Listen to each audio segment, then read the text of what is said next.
Everyone, welcome to PG mathematics.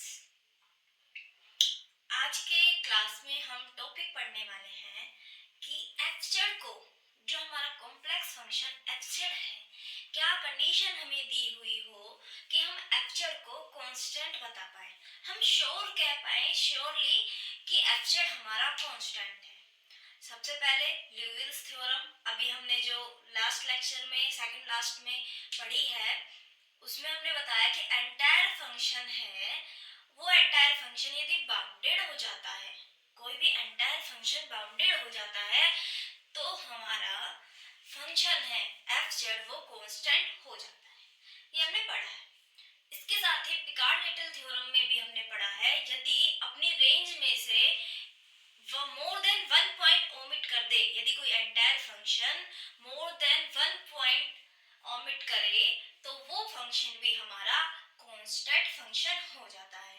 Picard little theorem भी हमने बड़ी डिटेल से पढ़ी थी, काफी एग्जांपल भी किए थे, उसमें तो बताया भी था कई सारे कि एक सर्कल के अंदर बाउंड हो जाता है, रियल नंबर लाइन पे आ रहे हैं, इमेजिनरी लाइन पे आ रहे हैं।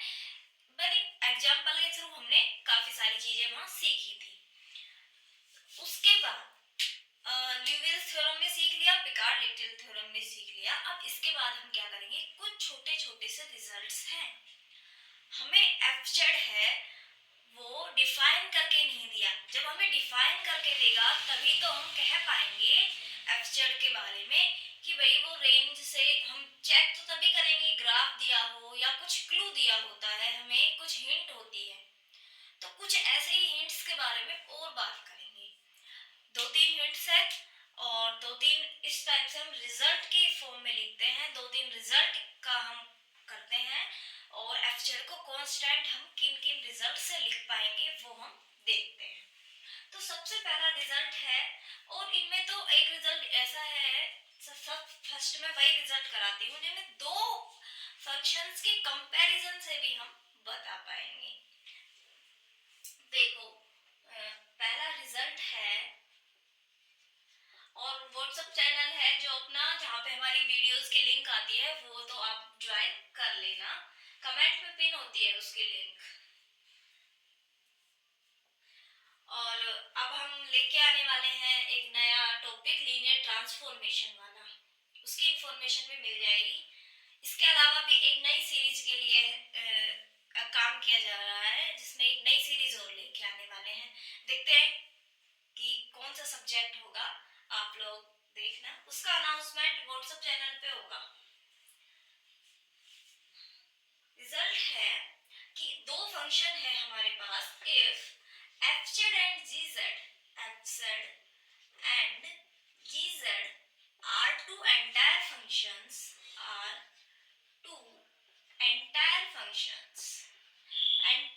entire function, तो एंटायर फंक्शन है और fz एंड gz में हमारे पास कुछ रिलेशन देगा। एंटायर फंक्शंस है जो सेटिस्फाई करता है, satisfies more fz नहीं fz less than gz। Modelling, एक मिनट मैं सोचती हूँ।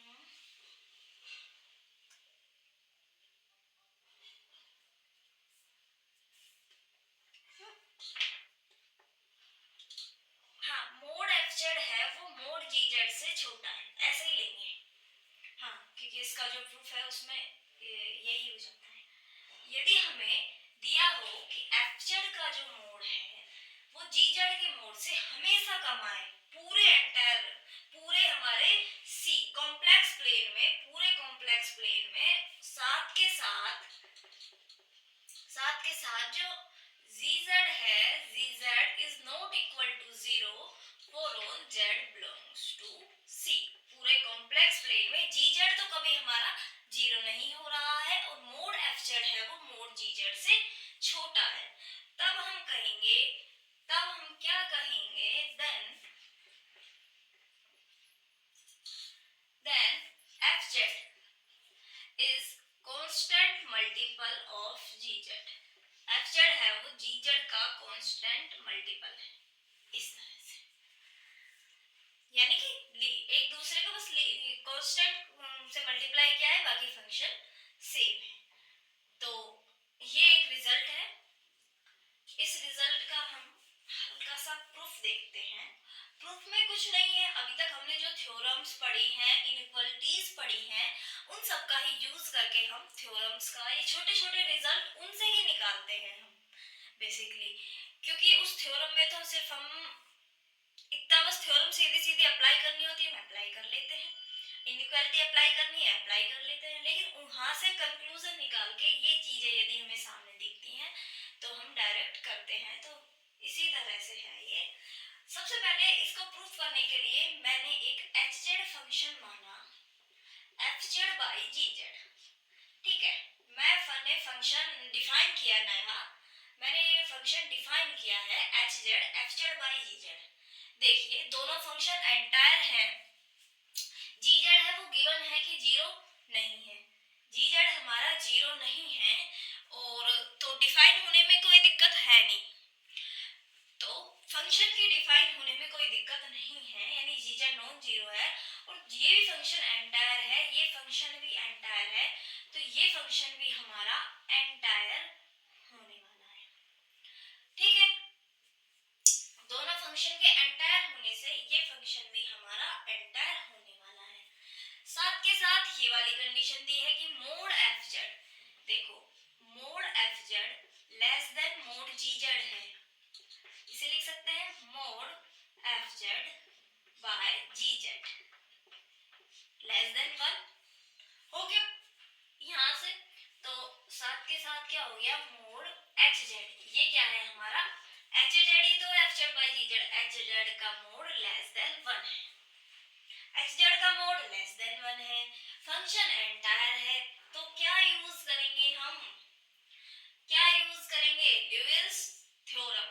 एंटायर फंक्शन बाउंडेड मिल जाए, एंटायर फंक्शन बाउंडेड मिल जाए तो बाय ल्यूविल्स थ्योरम हम कहेंगे H Z is constant, H Z is constant. जब एच जेड कांस्टेंट है तो क्या हुआ, F Z by G Z किसी कांस्टेंट सी के बराबर, और हमारा एफ जेड है वो सी टाइम्स जी जेड। ये हो गया हमारा इसका प्रूफ। कुछ नहीं, ल्यूविल्स थ्योरम से निकाला है, बाकी अलग से कुछ नहीं है। पर हमें ध्यान रखना है यदि दो फंक्शंस हमें इस टाइप से मिल जाए तो हम डायरेक्ट एक दूसरे के फॉर्म में बता पाएंगे। ठीक है, ये एक रिजल्ट हो गया। इसके बाद नेक्स्ट रिजल्ट में नेक्स्ट दो रिजल्ट्स और करेंगे हम छोटे छोटे से।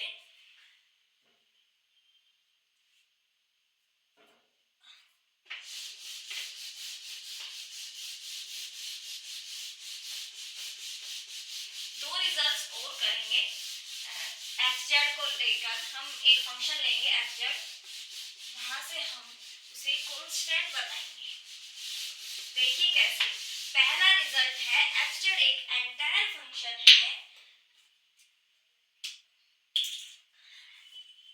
if fz is entire function with two li periods, two li periods।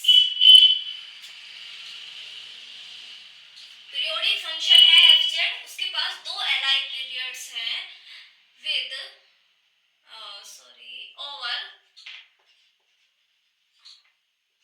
set of real numbers r। आप जानते होंगे कोई फंक्शन है, जैसे मेरे पास हमारे पास दो, यदि कोई फंक्शन है एफ जेड, हमारे पास फंक्शन है, सॉरी रियल की बात बताती हूँ मैं आपको। फंक्शन है एफ एक्स, यदि एक्स प्लस 1 हो जाए, के बराबर हो जाए, और ऐसा फिर हमारे पास एफ एक्स प्लस 2 के बराबर होता चला जाए, इस तरह से एक्स प्लस 3 सारी वैल्यू बराबर आ जाए, या हम कह पाए जैसे यदि एक फंक्शन है एफ एक्स की वैल्यू 0 से 1 तक यहाँ है,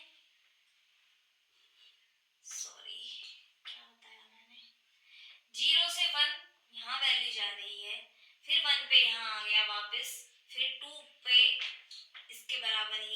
रही है, फिर टू यहाँ, टू की वैल्यू यहाँ आ गई, इस तरह से।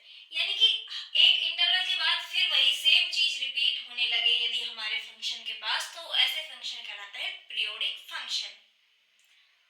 तो पीरियड है, दो एल पीरियड है over R. Over R L का मतलब है, अब मैं यदि कहूँ यहाँ पे इसका पीरियड 1 है और ये वाली वैल्यू और ये वाली वैल्यू यदि एक साथ ले तो आप कह दोगे पीरियड 2 है।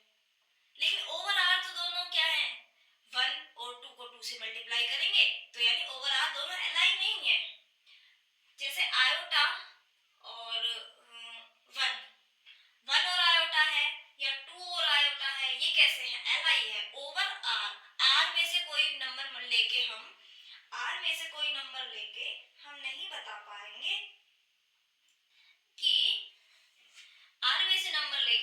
बता पाएंगे कि ये एक दूसरे को नहीं बना पाएंगे, तो इसलिए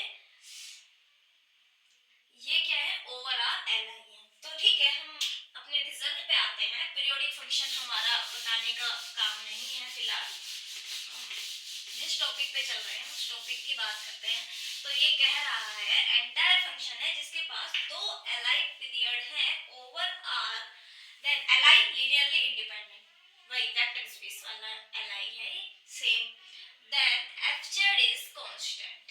एफजेड क्या होता है, कांस्टेंट फंक्शन हो जाता है। एंटायर फंक्शन के पास ओवर आर दो यदि पीरियड हो जाते हैं तो हम कहते हैं एफजेड हमारा कांस्टेंट हो गया। जैसे आपको दिया एफजेड की जो वैल्यू है z+1 सेम है, z प्लस आयोटा पे भी सेम है, तो आप यहां से कहेंगे एफजेड कैसा है, हमारा कांस्टेंट फंक्शन है। कैसा फंक्शन है, कांस्टेंट फंक्शन है हमारा एफजेड। तो ये बात है हमारी एलाइड पीरियड्स को लेके। आप दो लेके चले, जेड को लिखे x प्लस आयोटा y की फॉर्म में, और फिर उसको उनको अलग अलग पीरियोडिक मान के हम इसका प्रूफ भी कर सकते हैं, पर प्रूफ में कुछ खास नहीं है, या फिर हमें कोई थ्योरम, जैसे पिछले वाले रिजल्ट के प्रूफ में हमें ल्यूविल्स थ्योरम रिवाइंड हो रही थी, हम एक बार फिर से उसका स्टेटमेंट पढ़ रहे थे उसमें। इसमें ऐसा कुछ खास नहीं है, तो इसका प्रूफ रहने देते हैं। स्टेटमेंट इंपॉर्टेंट है तो ये आप याद रखें। एक और रिजल्ट है नेक्स्ट एक रिजल्ट की बात करेंगे, वहां भी हमारा एफजेड है। हमारा एफजेड कैसा है, एंटायर फंक्शन है। एक नेक्स्ट रिजल्ट की बात करते हैं कि एफजेड हमारा एंटायर फंक्शन है एफजेड। साथ के साथ जो मोड है एफजेड एफ डैश जेड, इसका लेस देन 1 है। FZ into F dash Z, FZ into F dash Z का जो मोड है वो हमारा लेस देन 1 है। तो क्या इस कंडीशन में भी हम कहेंगे एफजेड कांस्टेंट है? इस कंडीशन में आप कह देंगे क्या एफजेड कांस्टेंट है? बिल्कुल कहेंगे, और इसका हम प्रूफ भी देखेंगे। हल्का सा प्रूफ, कुछ नहीं है, बस हल्का सा बनाया है। तो यहाँ से इंप्लाइज होगा इस कंडीशन से कि एफजेड कैसा है, हमारा कांस्टेंट फंक्शन है। कांस्टेंट फंक्शन आ जाता है कैसे, देखो एफजेड एंटायर फंक्शन है तो एफ डैश जेड भी क्या होगा, एंटायर होगा। अब एफजेड एंटायर है, एफ डैश जेड एंटायर है, तो एफजेड एफ डैश जेड ये भी कैसा होगा, एंटायर। ये कैसा होगा, एंटायर। साथ के साथ हमें इसका मोड दिया है लेस देन 1, तो वही ल्यूविस थ्योरम से एंटायर फंक्शन बाउंडेड है, तो एफजेड एफ डैश जेड कैसा आ जाएगा, कांस्टेंट आ जाएगा कि नहीं आ जाएगा, क्योंकि ये भाई बाउंडेड भी है। ये कैसा आ गया हमारा, कांस्टेंट। और यहां से आ जाएगा, दो फंक्शन है उसका डेरिवेटिव भी आप ऐसे भी कर सकते हैं, इसे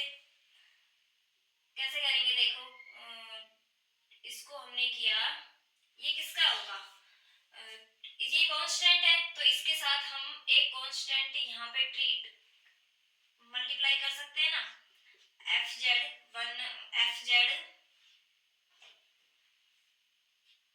का square D by D Z 1/2। ये क्या आ गया, कांस्टेंट। इसका इसका डेरिवेटिव यही तो होगा, इसका मतलब ये टर्म इसके बराबर है, तो यानी ये वाली वैल्यू आ गई कांस्टेंट। ये कांस्टेंट है तो 1/2 को हम कांस्टेंट में ले जाएंगे। जब किसी का डेरिवेटिव भी कांस्टेंट है तो इंटीग्रेशन ज्यादा से ज्यादा क्या हो जाएगा, एक सिंगल वेरिएबल में, लेकिन इसका स्क्वायर भी है फिर अंदर। और साथ देखिए आप यहाँ पे इसका क्या हो रहा है तो यहाँ से हमारा आ जाएगा कि एफ जेड है वो कांस्टेंट आ जाएगा।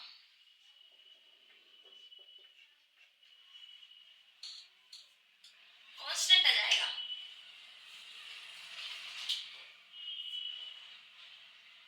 तो इस तरह से ये कुछ रिजल्ट्स हैं, आपको ध्यान में रखना है। हम इसका डेरिवेटिव इंटीग्रेशन वाली टर्म भी यूज करेंगे इसके साथ, तो हमारा एफ जेड क्या आ जाएगा, कांस्टेंट आ जाएगा। ये वाला जो रिजल्ट है ये सीएसआईआर नेट के एग्जाम में आया हुआ है। एक ऑप्शन में था कि एफ जेड एंटायर है और विद इसके तो स्टेटमेंट दिया हुआ था ट्रू और फॉल्स, इस कुछ इस टाइप से मतलब लगाना था, तो हमें ट्रू फॉल्स के बारे में बताना था। तो ये उसी तरह से है। एक बार ये कांस्टेंट आने के बाद भाई कोई कॉम्प्लेक्स फंक्शंस पे ना रियल में होता तो शायद ये नहीं होता। यहाँ पे हम बात कर रहे हैं जैसे साइन जेड है, हम साइन जेड की बात करते हैं, साइन जेड साइन एक्स की बात करें, साइन एक्स रियल की बात करें तो ये कैसा फंक्शन होता है, बाउंडेड। आप जानते हैं -1 से 1 तक आती है। कोस एक्स साइन एक्स कैसे होते हैं, बाउंडेड होते हैं, -1 से 1 इनकी रेंज होती है। लेकिन हम बात करें यदि साइन जेड की, ये अनबाउंडेड होता है। कुछ फंक्शंस की प्रॉपर्टी कॉम्प्लेक्स में आने पे चेंज हो जाती है कुछ चीजें, तो साइन जेड जैसे क्या हो जाता है हमारा अनबाउंडेड होता है। और हाँ यहाँ पे ये पीरियोडिक होता है, लेकिन यहाँ भी ये पीरियोडिक होता है, ये भी पीरियोडिक होता है यहाँ पे। लेकिन इसका जो पीरियड है, जैसे हमने ये पढ़ा 2 Li पीरियड होते हैं ओवर आर, वैसे पीरियड नहीं मिलता इसका। दो अलग अलग हमें टाइम स्टैम्प नहीं मिलते कि हम उन्हें Li दिखाएं ओवर आर, तो इसलिए ये अनबाउंडेड होता है। और सी से सी पूरे कॉम्प्लेक्स प्लेन से पूरे कॉम्प्लेक्स प्लेन में ऑन टू होता है, पूरा एंटायर फंक्शन होता है ये, है ना। इसी तरह कोस जेड होता है E raise to power X. E raise to power X के बारे में किस तरह का ग्राफ होता है, इस तरह होता है ना, ये ई रेज टू पावर एक्स सिर्फ ये वाली लाइन लेता है, लेकिन ई रेज टू पावर जेड सिर्फ ये 0 0 एक पॉइंट को छोड़ता है, बाकी पूरा इसकी रेंज में आ जाता है, एक पॉइंट छोड़ता है E raise to power Z. जो इसका रेंज है वो पूरा ये होता है, पूरा कॉम्प्लेक्स प्लेन, बस एक 0,0 को छोड़ता है ये। तो इस तरह से है हमारा ये रिजल्ट। अब ये तीनों रिजल्ट को ध्यान में रखें, कुल मिला के आपको ध्यान में रखने वाली चीजें हैं कि आपको ये चीजें ध्यान रखनी है। कभी कभी हमें दो फंक्शंस के कंपैरिजन के क्वेश्चन भी आ जाते हैं, और कई बार हमारे पास ऐसे स्टेटमेंट टाइम में भी पूछ लेते हैं। आप हल्का सा मैनिपुलेशन करेंगे तो आ जाएगा, जैसे हमने इस रिजल्ट में किया, पहले वाला रिजल्ट में हल्का सा सोचेंगे तो हो जाते हैं ये रिजल्ट्स भी। मैंने सिर्फ 2-3 रिजल्ट आपको करके दिखाए, ऐसे बहुत सारे रिजल्ट्स हो सकते हैं, ऐसे बहुत सारे रिजल्ट होते हैं जिन्हें हम इस तरह से हम करके और किसी भी थ्योरम का अप्लाई करके हम उसका कंक्लूजन निकाल सकते हैं। तो मिलेंगे नेक्स्ट क्लास में किसी और टॉपिक के साथ, तब तक के लिए पढ़ते रहिए, मजे करते रहिए।